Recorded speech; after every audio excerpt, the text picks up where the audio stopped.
9. Wealth is what you don't see. Spending money to show people how much money you have is the fastest way to have less money. Oni has many ironies. Here's an important one. Wealth is what you don't see.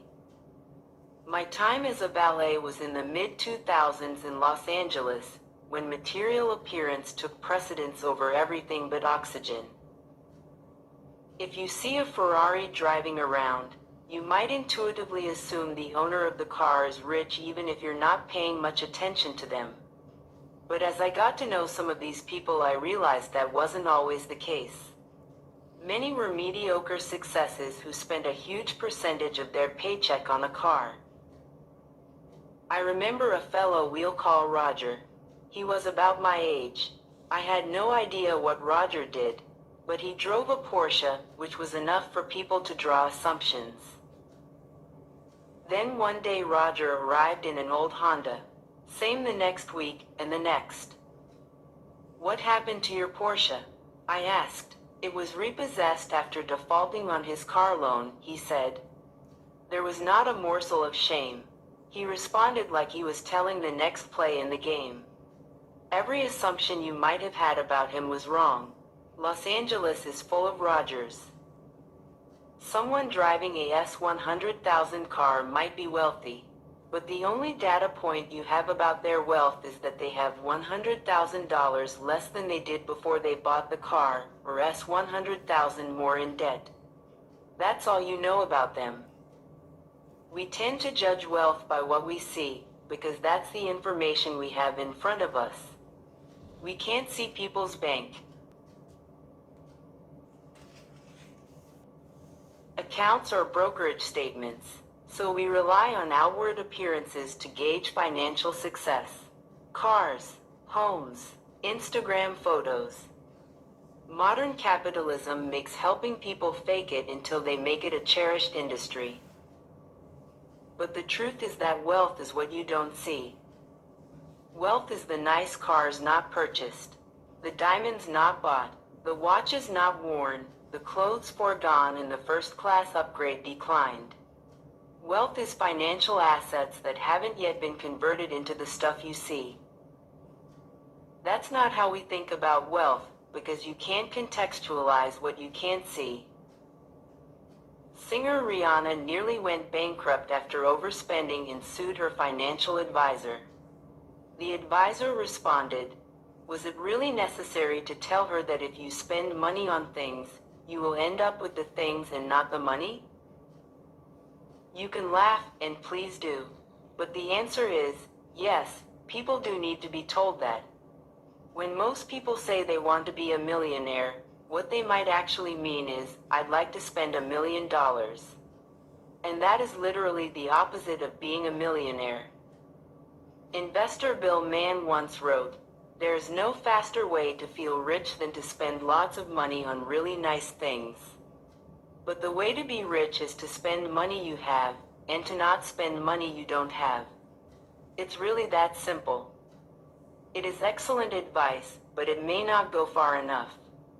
The only way to be wealthy is to not spend the money that you do have. It's not just the only way to accumulate wealth, it's the very definition of wealth. We should be careful to define the difference between wealthy and rich. It is more than semantics.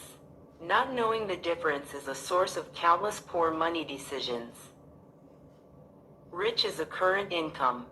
Someone driving a $100,000 car is almost certainly rich, because even if they purchased the car with 98 debt, you need a certain level of income to afford the monthly payment. Same with those who live in big homes. It's not hard to spot rich people. They often go out of their way to make themselves known. But wealth is hidden. It's income not spent. Wealth is an option not yet taken to buy something later. Its value lies in offering you options, flexibility, and growth to one day purchase more stuff than you could right now. Diet and exercise offer a useful analogy. Losing weight is notoriously hard, even among those putting in the work of vigorous exercise. In his book The Body, Bill Bryson explains why. One study in America found that people overestimate the number of calories they burned in a workout by a factor of 4. They also then consumed, on average, about twice as many calories as they had just burned off. The fact is, you can quickly undo a lot of exercise by eating a lot of food, and most of us do. Exercise is like being rich. You think, I did the work and I now deserve to treat myself to a big meal. Wealth is turning down the treat meal and actually burning net calories. It's hard and requires self-control, but it creates a gap between what you could do and what you choose to do that accrues to you over time. The problem for many of us is that it is easy to find rich role models. It's harder to find wealthy ones because by definition their success is more hidden. There are, of course, wealthy people who also spend a lot of money on stuff. But even in those cases what we see is their richness, not their wealth. We see the cars they chose to buy and perhaps the school they choose to send their kids to. We don't see the savings, retirement accounts, or investment portfolios. We see the homes they bought, not the homes they could have bought had they stretched themselves thin.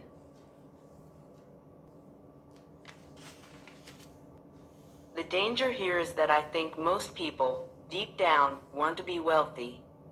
They want freedom and flexibility, which is what financial assets not yet spent can give you.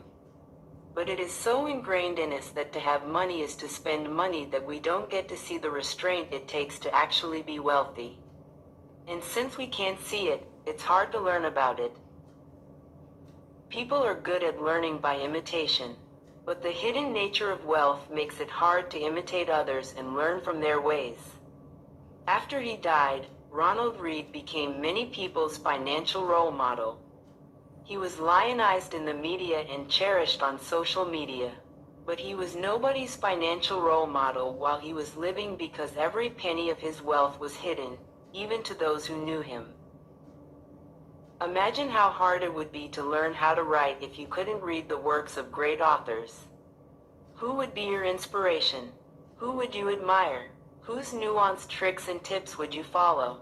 It would make something that is already hard even harder. It's difficult to learn from what you can't see, which helps explain why it's so hard for many to build wealth. The world is filled with people who look modest but are actually wealthy and people who look rich who live at the razor's edge of insolvency. Keep this in mind when quickly judging others' success and setting your own goals. If wealth is what you don't spend, what good is it? Well, let me convince you to save money.